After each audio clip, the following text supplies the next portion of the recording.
Well, hey there, I'm Joshua Johnson. It's good to be with you on this Wednesday, October 5th, and here's some of what we're talking about tonight. Today, we have one job, and only one job, and that's to make sure the people of Florida get everything that they need to fully, thoroughly recover. But where do you begin with what could be billions of dollars in damage? We'll have the latest from Fort Myers and consider how President Biden and Governor DeSantis might work together on recovery. Gas prices could rise even more after today's move by OPEC on oil production. An industry analyst breaks down what you can expect at the pump this fall. The fight against COVID has come a long way, but it's not over. How should we prepare for a possible surge in cases? We are entering into the winter months where no matter what the respiratory disease is, there's always a risk of an uptick in respiratory diseases. Also, a recent survey suggests that many CEOs are bracing for a recession fairly soon. The Federal Reserve is doing a delicate dance to prevent one. We'll explain. And we'll check in on Georgia's Senate race. Herschel Walker campaigned hard against abortion access. Now he's facing reports that he paid for a woman's abortion years ago. I'm living proof that you can make mistakes and get up and keep going forward, but you can only do it in this country right here.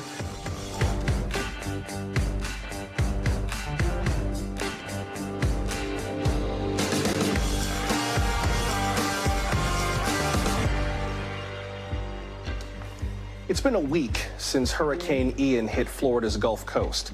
Today, President Biden saw the damage firsthand and offered encouragement to the storm's victims. He and the First Lady, Dr. Jill Biden, surveyed the destruction by helicopter. In Fort Myers, he met with local officials, residents, and with Governor Ron DeSantis. Before heading back to Washington, the president pledged his administration's continued support. We're here today because we wanted to tell you in person that we're thinking of you, and we're not leaving. We're not leaving until this gets done. I promise you that. And it's going to take a lot of time, not weeks or months.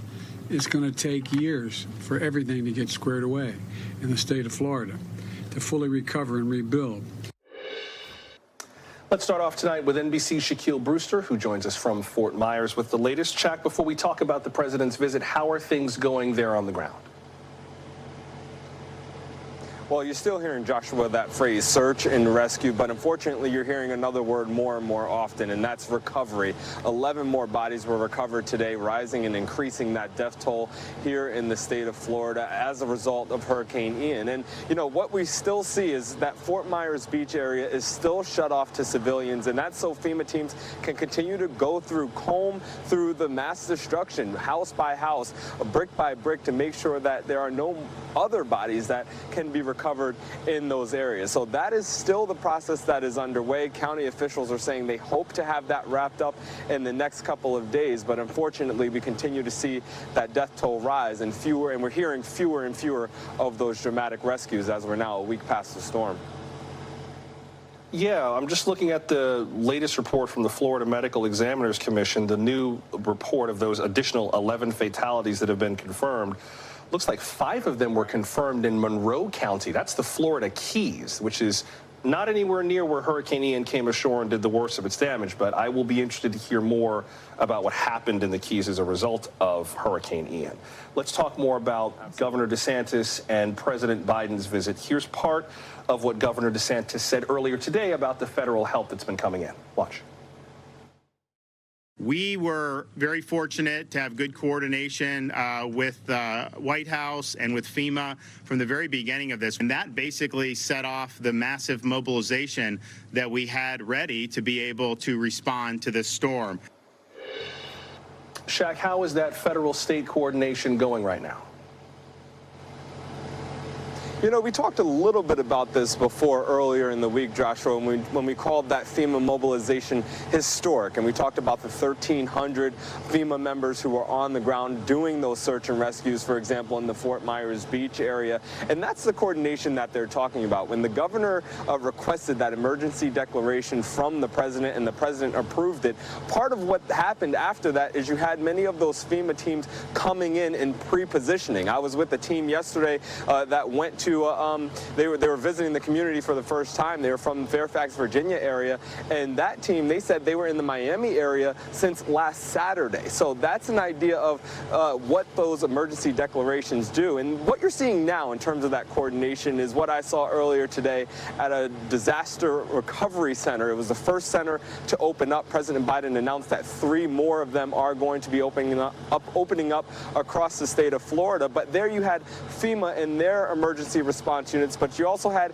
about 10 state agencies represented. You also had private insurers. It was like a one-stop shop that people who were affected by this, people who already cleaned out their homes, who cleaned out their businesses, now are trying to figure out what's next, where to file that claim, that they can go and get all of those questions answered. So those are just 2 hints of what that coordination looks like when you have the federal government and the state government working together to assist the people of Florida. What kind of reaction was there on the ground to President Biden's visit? You know, I will say some people didn't even know the president was here, or didn't know the president was in town, or found out when they realized there was a lot of traffic because of the closures in the area. But I did have conversations with folks over the past couple of days that I've been here asking what would they want President Biden to know, including at that recovery center today. I want you to listen to some of those interactions. What should he know about your situation? Just basically everybody needs help, and you know that it's not one person or the other person, it's everybody here. If he doesn't shed a few himself, I'd be surprised. You know, I mean, it's just unbelievable. And I think he has compassion. You know, I also think Governor DeSantis is doing a great job. I will say, Joshua, for all the watching and tension or the watching of the potential tension between President Biden and Governor DeSantis, many of the people I spoke to praised both leaders. They said they appreciate the coordination that they've been seeing, despite any political differences they have with either of the 2 men. All right, thank you, Shaq. That's NBC's Shaquille Brewster starting us off tonight from Fort Myers, Florida. And let's pick up with that point with Craig Fugate. He is a former administrator of FEMA and the former head of Florida's Department of Emergency Management. Mr. Fugate, what about that? It seems like during disasters like this, the political lines kind of drop, especially between presidents and governors of different parties. So I presume that you're not surprised to kind of hear that last soundbite from the woman that Shaq spoke to, where she has praise for both Governor DeSantis and President Biden with regard to the recovery from this storm. No, it's the expectation. We come together as a nation when our communities are hurting. And again, the commitments of both Governor DeSantis and the President Biden, it's about the survivors. It's not, I think, during this, it's not about them. It's about the communities impacted and how they need to work together to help those communities recover. You were the FEMA administrator during Hurricane Sandy when the Obama administration had to liaise with New Jersey's Republican Governor Chris Christie across party lines, of course. I hate to be too cynical about it, but we should also be fair that part of the relationship is monetary. There is a lot of federal support that states need to recover from storms like this. And if governors don't work with presidents and with administrations, regardless of party, it's a lot of money on the line, a lot of support on the line that they positively need to recover from a storm. So there's a bottom line reason for them to work together, right? That's kind of it's what I would call cynical, because the money's going to flow anyway. I've been on the ground with a lot of different governors, both Republicans and Democrats. I've worked for Republicans and Democrats at state and federal level. And what I really find is when you're talking about disasters and you're in these areas, they're having conversations more based upon the impacts of the community. They don't really start out with they're an R&D. They really start out with there's people impacted. How do we work together and help them? And I think I think people want to see that if an R&D doesn't get along, it's going to hurt the response. I think everybody's smart enough to know this isn't about them. It's about the people they're helping. And I'm not seeing that kind of rancor in these responses. I remember when we were traveling with Governor Christie, it was very matter of fact about what was happening. President Obama was asking Governor Christie, what he thought was going to be going on. I remember Governor Christie was really concerned about some of the pre-existing issues that the state was facing and how that storm had made it worse, and that this is going to be more than just FEMA's assistance that he was going to need. We put up that list a second ago of all the different kinds of federal aid that Florida has received, or all the various kinds of aid. There it is again, of the various federal disaster aid that Florida has been getting. Talk about the way that that works kind of this far into a disaster, into the search and rescue process, what will eventually become recovery and rebuilding. How does it work after the waters have receded, after the winds have died down and we've taken stock of all the work that needs to happen? What's the process like in that next phase? It's already started. Part of what the president turned on the governor's request was the individual assistance program to help families that didn't have insurance or didn't have enough insurance. And a lot of the big issues that we're going to see once power starts getting on to the final areas is what's left that is destroyed, cannot take power, and you're not going to be able to live in there. And so that's things like temporary housing, giving people renter assistance so they can find a place to stay. And now it's things like, as power and water coming on, things like getting the schools back open, what schools can get open, and starting back those community functions so that you begin the recovery. Businesses are opening up in the less hard-hit areas, and that will continue. And as you point out, a lot of this initial response was very much what we call the response phase. As we move into recovery, that's going to be a different phase, most of it focusing initially on the people and the impacts of getting insurance claims filed, if they had flood insurance, getting that filed, going through the process of getting federal assistance, getting a place to stay, as we start assessing what's going to take to rebuild. And as we know from other large-scale disasters, this is going to be bigger than FEMA. You're going to have to look at federal aid highway, you're going to have to look at HUD. So this will be something, I think, the delegation, the senators and the Congress people from Florida working with the governor's office and working on what additional funding will be needed to help the state make a recovery. I should note that there are some locals who have told us that they fear that there's some unequal treatment going on in terms of how aid is being applied. Here's part of what we heard. Watch. I'm quite sure other neighborhoods that's got richer people, they got help in quicker than we got help in. They work just as hard as the people on the beach did, and they're not getting the attention here because it's not the beach.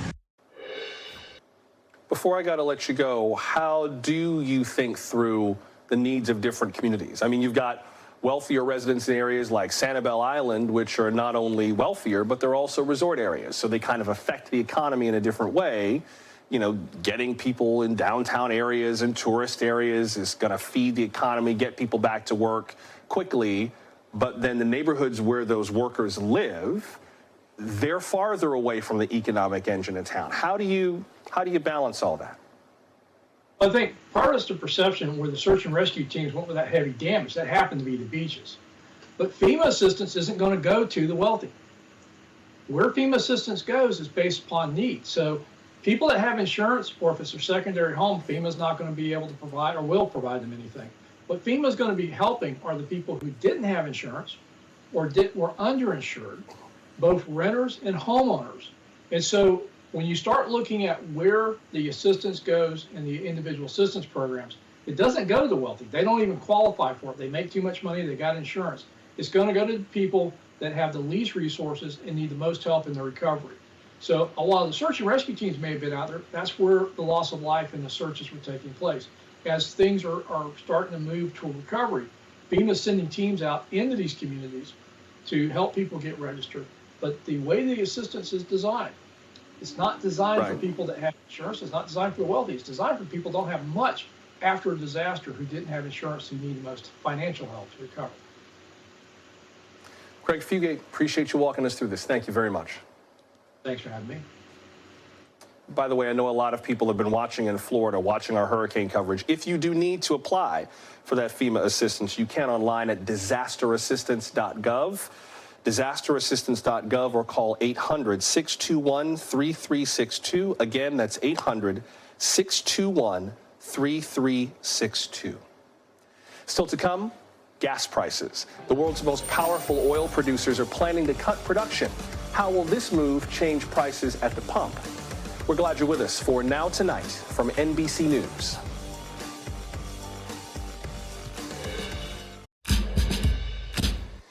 Gas Gas prices soared this summer. We're finally seeing some relief, but that could soon change.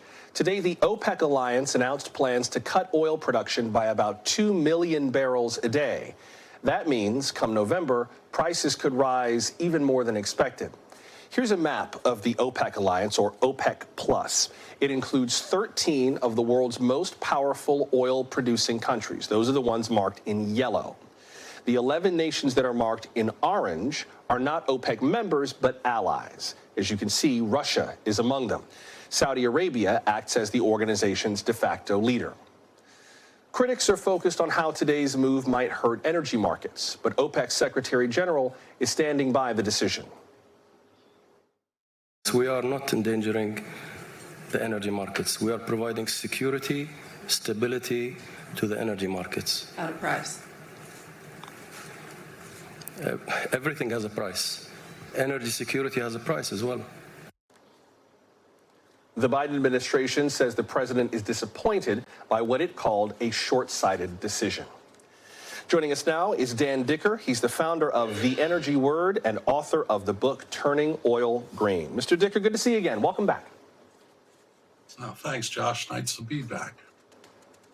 What do you make of OPEC's decision, particularly the remark that the Secretary General said everything has a price, energy security has a price as well? What do you make of OPEC's move? Well, there has been an assault on oil prices. We've seen a very competent assault on energy prices. First by the Federal Reserve, increasing interest rates, which slashes demand, makes prices go down. And then with President Biden using the Strategic Petroleum Reserve to add about 350 million barrels into the marketplace, also driving prices down. And OPEC, I think, got to the point where they said, we're not going to take it anymore. There really is a fundamental nature to the oil market that should support prices a lot higher than they've been. And they've sort of been moved downward by these other sort of monetary factors. And at the moment, the OPEC is trying to say to, I think, the European central banks, to the Federal Reserve, and to President Biden, that there's only so much of this, we're going to take. We feel we have a certain right to a certain price, dependent upon what the fundamentals are. The fundamentals are as bullish as I've ever seen them in 40 years. So I think that oil prices below $80 were a little too low for what the fundamentals were saying.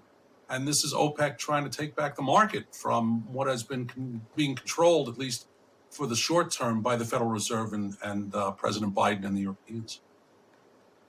You and I have talked in the past about the link between the price of a barrel of oil and the price of a gallon of gas, that they're not quite directly proportional. There are a lot of other factors that bear on how much we pay for gasoline at the pump. How much do you think that this particular move will affect whatever increases or decreases gas prices might have made on their own? It'll have an effect. I think what we have is, a real battle that's going to go on in the marketplace between, a Federal Reserve and a Biden administration that's done everything they possibly can to get prices lower in front of the midterms, and now is being met by an OPEC cartel that's not so happy with the prices that they've created. So I don't expect them to go back to $5, for example, when, it was kind of crazy. But I also don't expect them to sit where they are now, sort of hovering close to $3. So you're going to see something in the middle. I don't think that the Saudis are going to be particularly happy with the outcome. They're not going to get $120 again, at least not until, the Fed feels they have control over inflation. And I don't think that the Biden administration is going to be totally happy because they're not going to see $3 gas going into the midterms. So I think it's not going to be a major win for anybody. Everyone's going to feel a little bit of pain here. How much of this has to do with Russia? There's been a lot of reporting on how prices for energy in Western Europe are being affected by Russia's machinations and its attempt to continue to fund the war in Ukraine. There's been controversy over the Nord Stream 2 pipeline and concerns over setting caps on prices of Russian oil and gas. How much does Russia factor into that? Or is that, at least for us in the U.S., a little bit more of a remote cause? No, out of all the fundamental factors that have been driving oil prices higher over the course of the last several months, Russia's been absolutely at the top of the list. They are the second largest natural gas producer in the world, the third largest oil producer in the world, and the Europeans are frantically trying to get off of the Russia habit, both with oil and natural gas. So they're trying to supplant energy supplies. The Russians are trying to move those supplies that used to go towards the west to the east.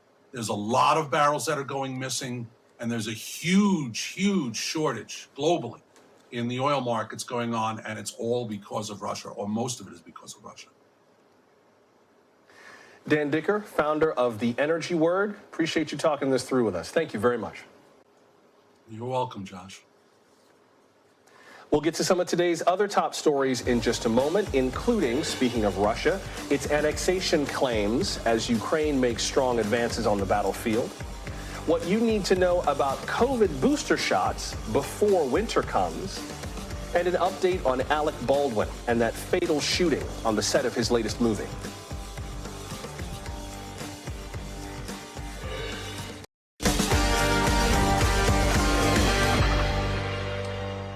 Tonight's headlines begin with the war in Ukraine and the 4 regions Russia's president claimed to take over. Today, Vladimir Putin signed legislation to annex this territory that is considered illegal by international law and to many Western nations. Take a look at where these regions are in Ukraine. It's the 4 in orange on the right: Donetsk, Luhansk, Zaporizhia, and Kherson. State TV has been calling residents of these areas citizens of Russia. But it's unclear if Russian forces can hold their ground there. Ukraine's President Volodymyr Zelensky says his troops have made big advances in southern Kherson. Joining us now is NBC News military analyst Jack Jacobs. He's a retired Army colonel and a Medal of Honor recipient. Colonel Jacobs, welcome. Good to see you. Thank you. So what are we to make of what's happening in eastern Ukraine right now? Vladimir Putin says it's his. Ukraine says, prove it, show us you can hold it. Where does this stand right now? Boy, you raised the most significant issue of all. It's one thing to take an area militarily. It's something else again altogether to hold on to it.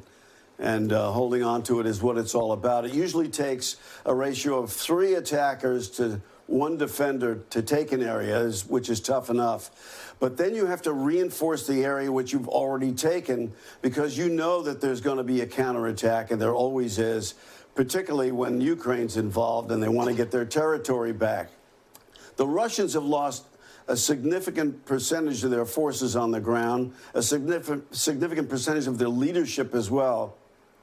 And they've been trying to reinforce so they can hold, but they haven't been able to do it fast enough. And so Putin's claims of taking over taking over eastern Ukraine, the timing of that announcement couldn't have been worse, since he was holding on to it just tenuously at best, and a counterattack was underway. He wanted to do it, of course, before the winter comes in, make that announcement.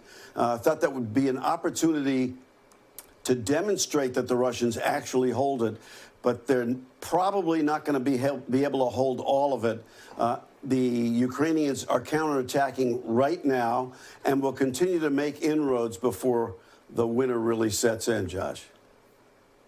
So then put this in context. If you look at the map right there, you see those 4 regions, the sea underneath them, that's the Sea of Azov, that little kind of area underneath Kherson, that's Crimea, which Russia annexed in 2014. To the left of that, you've got the Black Sea, you've got the port city of Odessa a little further over to the west, and then Kyiv much further north of that. So as we had been talking about this war, we'd been talking about it in terms of access to the Sea of Azov and the Black Sea, access to Odessa, being able to get food out of that port, the Eastern Front, and then also the city of Kyiv. In totality, with all of those pieces of this war, where are we strategically? I thought Russia's goal was to take Kyiv, and now they're going hand-to-hand hundreds of miles to the east. Well, the original objective was to encircle Kyiv and then move their forces from the north that came in through Belarus down to the south and link them up with forces coming up from Crimea and cut the country in two, thereby isolate Ukraine's forces in the east, make it impossible for them to be resupplied with ammunition, food, and weapons, and then destroy the Ukrainian army piecemeal. They couldn't make that link up. They had to withdraw from Kyiv, change their strategy altogether, and then focused on the east. It looks like they're not going to be able to hold on to that either. And what's really important for Putin is that he is desperate to create a land bridge from those areas you see in the east and those bordering the Sea of Azov across the northern banks of the Black Sea all the way to Moldova. And to do that, Kherson and Odessa are the big prizes. But the Ukrainians are making it extremely difficult for the Russians to do that. It's not entirely clear that the Russians are going to be able to do that before the winter.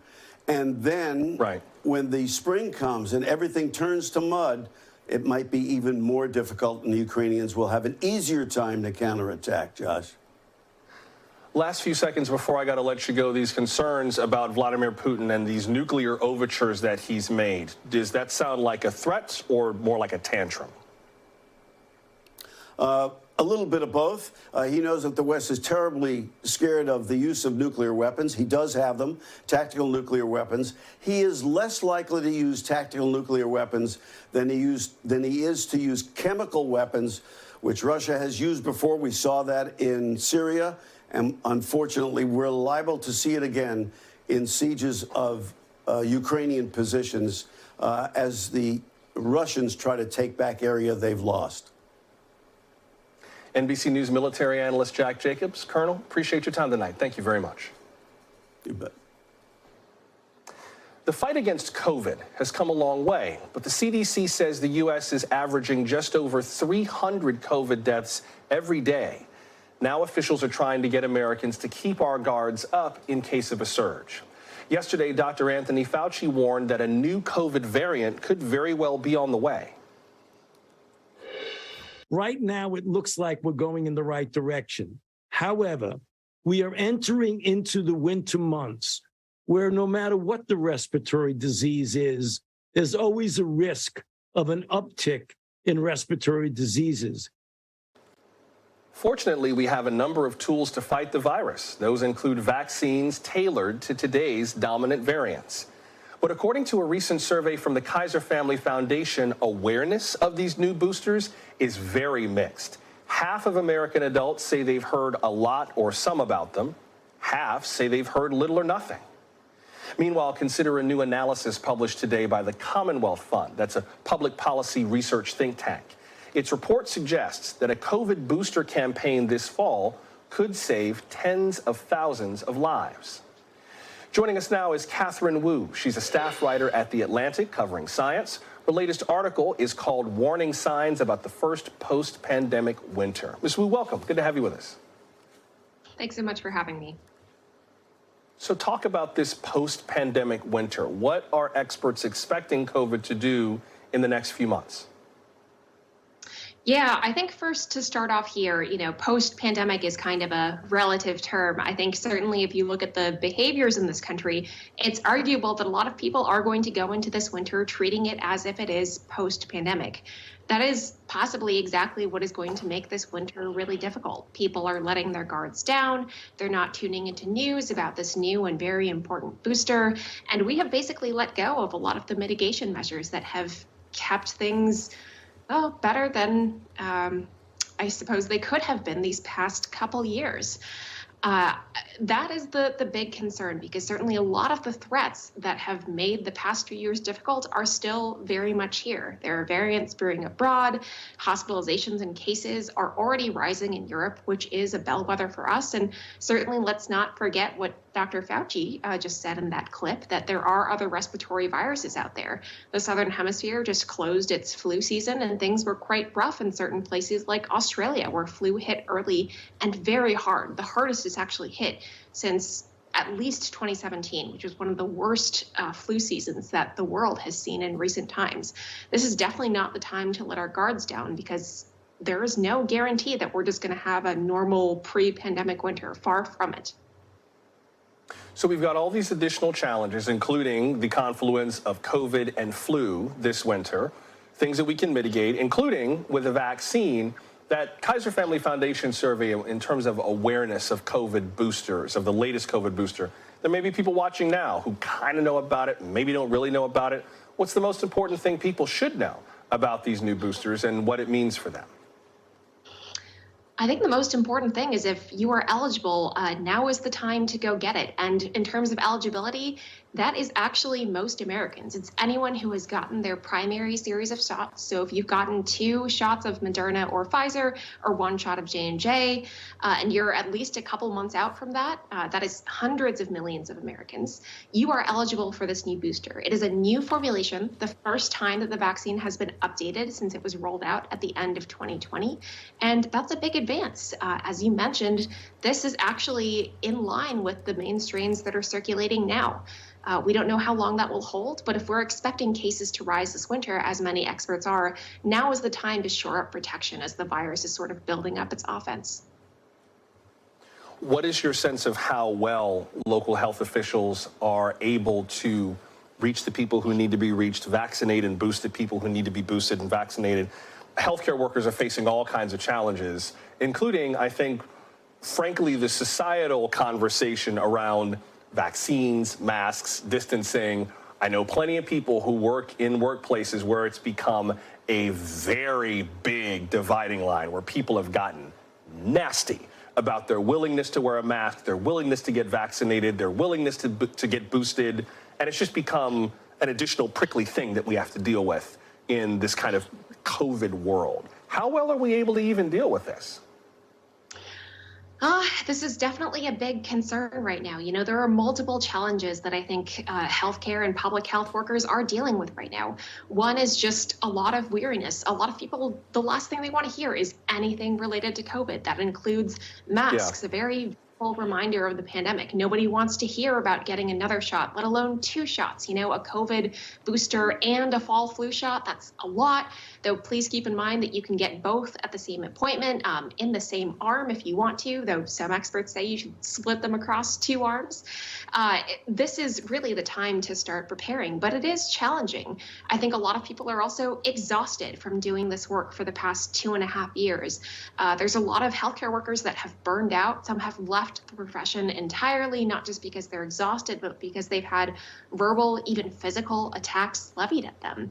And with public health departments especially, they have been chronically underfunded for decades. It has not really gotten better since the pandemic. And there's a big concern that our infrastructure is even weaker than it was before the pandemic began. And that is hardly the kind of safety net we want to go into winter having. Catherine Wu of The Atlantic, appreciate you talking this through with us tonight. Thanks very much. Thanks so much for having me. And remember, you can still go to planyourvaccine.com. There's still plenty of information we provided on how to get your vaccine. It's quick, it's quiet. No one needs to know but you and your doctor. Planyourvaccine.com. Alec Baldwin has settled a wrongful death lawsuit over a fatal shooting on the set of his new movie. The producers of the movie, called Rust, are also parties in the settlement. Last October, the actor fired a prop gun on set. A member of the production crew apparently told him it did not have live rounds. But a bullet killed the film's cinematographer, Helena Hutchins, and hit her husband, Matthew Hutchins. Her family filed the wrongful death suit. The settlement makes Mr. Hutchins the movie's executive producer, and it will resume production in January. It's unclear if the settlement has other financial terms. The district attorney's office in Santa Fe County, New Mexico, says it is still considering criminal charges over the shooting. Up next, recession prevention. It's looking more like business leaders are expecting a downturn. The Federal Reserve's trying to prevent that, or at least ease it. We'll explain how just ahead. Stay close.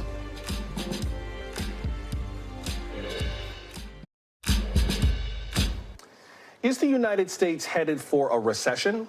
A new survey out today suggests that many CEOs think so. The poll comes from the professional services company KPMG. More than 90% of the CEOs it surveyed say they expect a recession within the next year. 58% said it would be mild and short. Around half said they were considering reducing their workforces. That is definitely not what the Federal Reserve wants. It's trying to curb inflation without driving the economy into a recession by accident. How would that work? And can the Fed do it?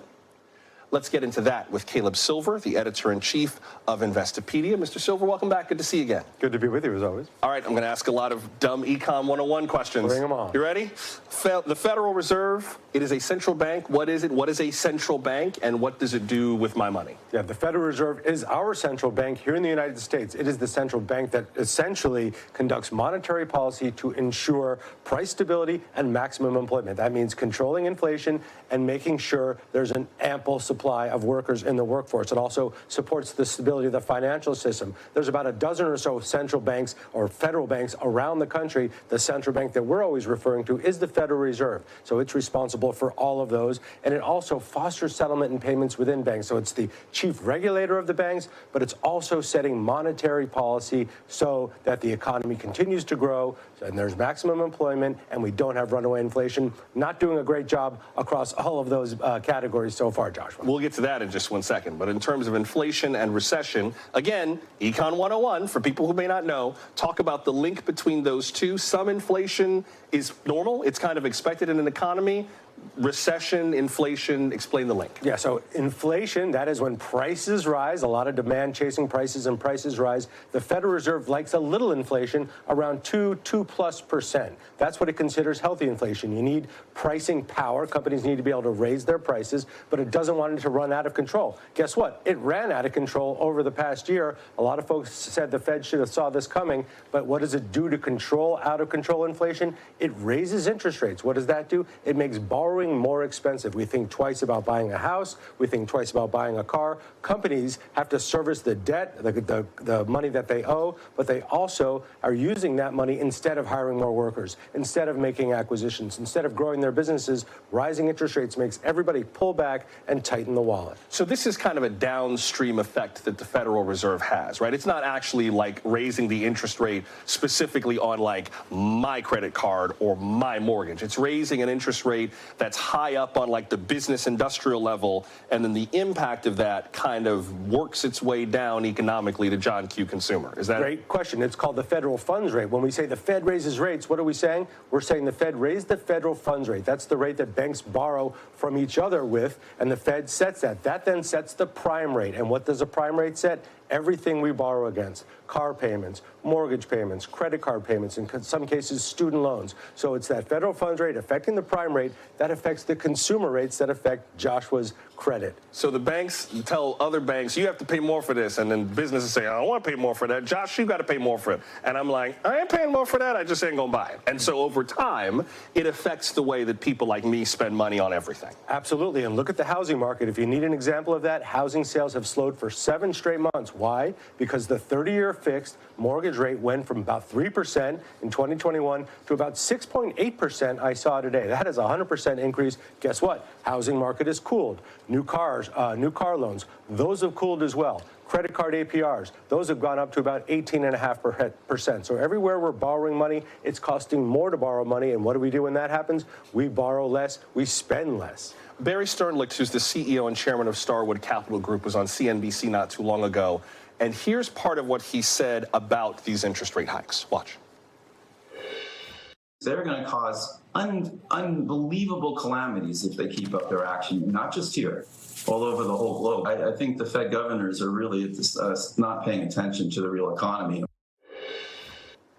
Unbelievable calamities. So what's the read on whether or not raising rates like this is going to work or going to do more harm than good? Well, it's going to hurt, and the Fed has already warned us that there will be pain ahead, especially for lower-income families. But it has to make that choice: high inflation or rising interest rates. Higher inflation hurts families and household incomes more than rising interest rates because we can just pull back on the spending or not make that purchase. So the Fed knows it's going to do this. It will likely drive the economy into a recession. That remains to be seen. The labor market remains strong. We'll get a jobs report out on Friday that'll tell us just how strong it is. But you'll see this as rates continue to rise and companies pull back. And you had the stat from KPMG. Most are expecting a recession. What does that mean? Companies will hire less. They will spend less. that could cause its own recession. So if we don't get one there automatically because the Fed is raising rates, we may because companies will start to pull back. Well, with that KPMG CEO survey, 46% of the respondents, anyway, said they are considering downsizing in the next 6 months.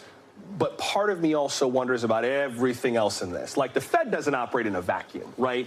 Before all of this happened, you had automation that was changing the way people work. AI is changing the number of workers that are needed in some knowledge-based jobs, although the knowledge economy is kind of doing pretty well right now. You've got the influence of China, the influence of Russia, the war in Ukraine, monetary policy in the UK. Liz Truss's government just had to pull back this big tax cut plan that made the Bank of England say, no thanks, we'll save ourselves, thank you. And so all of that is part of this. How do we factor in what the Fed does with all of this other stuff happening around the world? I don't want to blame the Fed for something that's not its fault. Yeah, but Barry Sternlicht has a point, and here's the reason. The Fed sets interest rates, obviously. It sets the interest rates which affect our bonds, our government bonds, which are the most widely held security in the world. So if folks stop paying, are paying up to borrow our debt or to use our debt as a place to run for safety, that's going to impact the rest of the world. And you'll see around the world, except for China and Japan, every other major government and central bank is raising interest rates to combat inflation. So as the U.S. Fed goes, most other governments go as well. They walk in tune with the U.S. Federal Reserve. Caleb Silver, editor-in-chief of Investopedia. If you promise to come back, I swear I will never do my British accent again. Oh, that was pretty good. Well, then you may come back if you can accept that accent. Appreciate the explanation. Thank you very much. An abortion allegation is shaking up Georgia's Senate race. How it's impacting Herschel Walker's chances this fall. Before we go.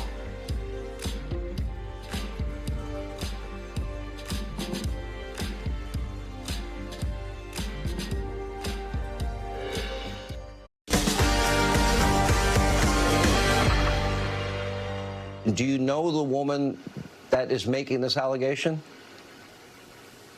I have no idea, but it is a flat-out lie, and now you know how important this seat is. Georgia's Republican Senate candidate Herschel Walker has said he wants to ban abortions. Now he is vehemently denying a report that he paid for an ex-girlfriend to have an abortion. The Daily Beast reported this story on Monday, but NBC News has yet to independently verify it. Regardless, Mr. Walker denies the allegations. Meanwhile, a source tells us that since the report came out, the Walker campaign has raised more than $500,000, and the Republican Party continues to rally behind him. Today, South Carolina Senator Lindsey Graham tweeted that Walker, quote, will be the next senator from Georgia because people are going to vote for what is best for their family, unquote. Many Republicans see Walker as one of their best shots at retaking control of the Senate. A new poll from NBC station WXIA in Atlanta shows the incumbent, Democratic Senator Raphael Warnock, with a 12 percentage point lead. Granted, almost all the polling was done before this Daily Beast report came out. This morning, Mr. Walker appeared on Fox News to reiterate his commitment to this campaign. If I let them keep this seat, that means we're going to have high taxes. That means that this border is going to stay wide open. That means we're going to have crime on the street. Well, that's the reason I came. We can't do that. And you could honestly say... They've energized me to get out and fight. NBC Washington correspondent Yamiche Alcindor is in Marietta, Georgia, just outside of Atlanta, with more on this. Yamiche, I'm sure people there have a lot to say about this whole controversy. What are they telling you? Certainly, Josh. I'm here in Marietta, Georgia, a part of this state that used to be deeply red that has now shifted blue. And I've been talking to voters all day about these allegations that Herschel Walker, the Senate candidate, that he paid for an abortion for a woman who was carrying his child. Voters were passionate. They were emotional. Take a listen to what they told me. Herschel Walker would never impact the way that I vote. Like, he would never even be a consideration. It doesn't impact my vote in this case. Maybe he made a bad decision at that time, but his views can change. So there you heard it, voters saying that while they're concerned about these allegations, they don't know that they're going to really change their vote. And I have to tell you, overall, the bottom line is, when I was talking to Republicans and Democrats, people were already in their camps. If you didn't like Herschel Walker, a number of them didn't because he was also facing domestic abuse allegations, then you're not going to like him now. But for Republicans, some of them told me they don't believe the allegations. Others told me they do believe the allegations, but believe that everyone makes mistakes and that they are going to forgive Herschel Walker and still vote for him, Josh. And I think we should be, a little clear. I hear what you're saying, Yamiche, in terms of people being in their camps. It's not like politically, I think, Georgians consider, Herschel Walker and Senator Warnock to be kind of apples-to-apples candidates. It seems like there aren't a whole lot of toss-up voters in Georgia right now, are there? There are not a lot of toss-up voters in Georgia, but remember that this is a state that has been home, and especially in the last few years, to some of the biggest political battles. Let's remember that this was a state that was deeply red for so many years, and then it turned blue in the 2020 presidential election. So what you see here really is a state that has had a sort of political evolving going on. In Marietta, again, this is a place that used to be super, super red and now is a little bit more blue. Then you also have the idea that there is this fight for the governor's race going on with Brian Kemp facing off with Stacey Abrams. So there's a lot going on here. So there aren't that many swing voters, but 1 or 2%, and that could be the difference with this news of this abortion allegation. 1 or 2%, and someone could win this Senate seat. What about along certain demographic lines? I mean, WXIA, which is the NBC station in Atlanta, did a poll that shows the incumbent among women. Among men, it's a lot closer. It's virtually a statistical tie, and that poll has a margin of error of just under 4 percentage points. Do demographics factor into this in terms of age or race or gender based on how people are viewing these allegations now? Well, Josh, it's a great question because these allegations, of course, center on abortion, which is already an issue that men and women often see differently based on polling. Here, in talking to voters, I got the sense that women were cringing more at these allegations, that they really didn't like the idea that Herschel Walker, someone who says he's an opponent of abortion rights, even in cases of rape or incest, that he was the person that was now being alleged to have paid a woman who was carrying his child to and paying for that abortion. So there were a number of women who really at least gave me the sense that they had more problems with it. But I have to tell you, the Republican women that I talked to, they're still sticking with Herschel Walker. They're just sort of doing it without really being excited about it. And then you have men who are saying, well, look, at the end of the day, people make mistakes, men make mistakes, women make mistakes, politicians make mistakes. So my understanding is that while the men were sort of also bothered by it, they weren't as bothered, just based on my conversations, as the female voters that I was talking to here, Josh. So, Yamiche, I don't want to be too reductive, but just before I let you go, it sounds like there's a split between people, Republicans in particular, who want Herschel Walker versus Republicans who just want to win that seat. There seems to be a bit of a split there.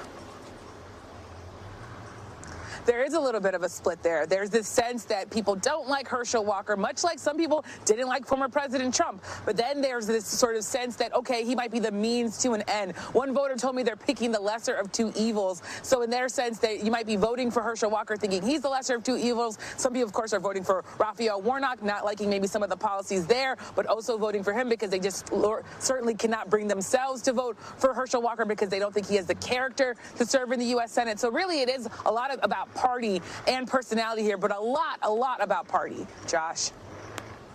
That's an interesting dynamic to watch as we get closer, is who is the least odious of the two candidates? Who can you most easily hold your nose and vote for, at least for some of the voters? Thank you, Yamiche. That's NBC Washington correspondent Yamiche Alcindor with the latest from Marietta, Georgia.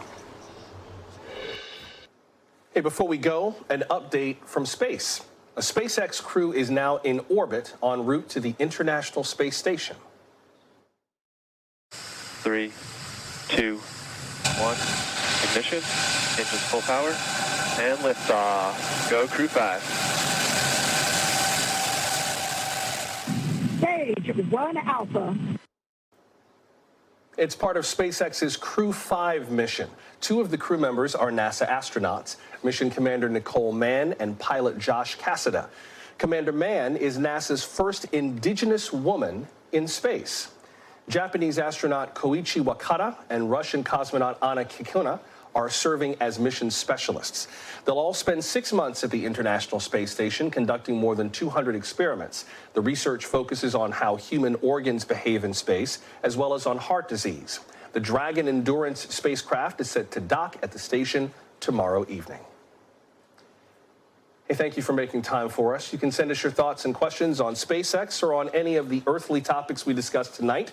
We're at NBC Now Tonight on Twitter, TikTok, Facebook, and Instagram. You can leave us a brief but brilliant voicemail, 888-575-2NBC, 888-575-2622, or email us nowtonight@nbcnews.com. So, until we meet again, I'm Joshua Johnson. We'll see you tomorrow. Good night.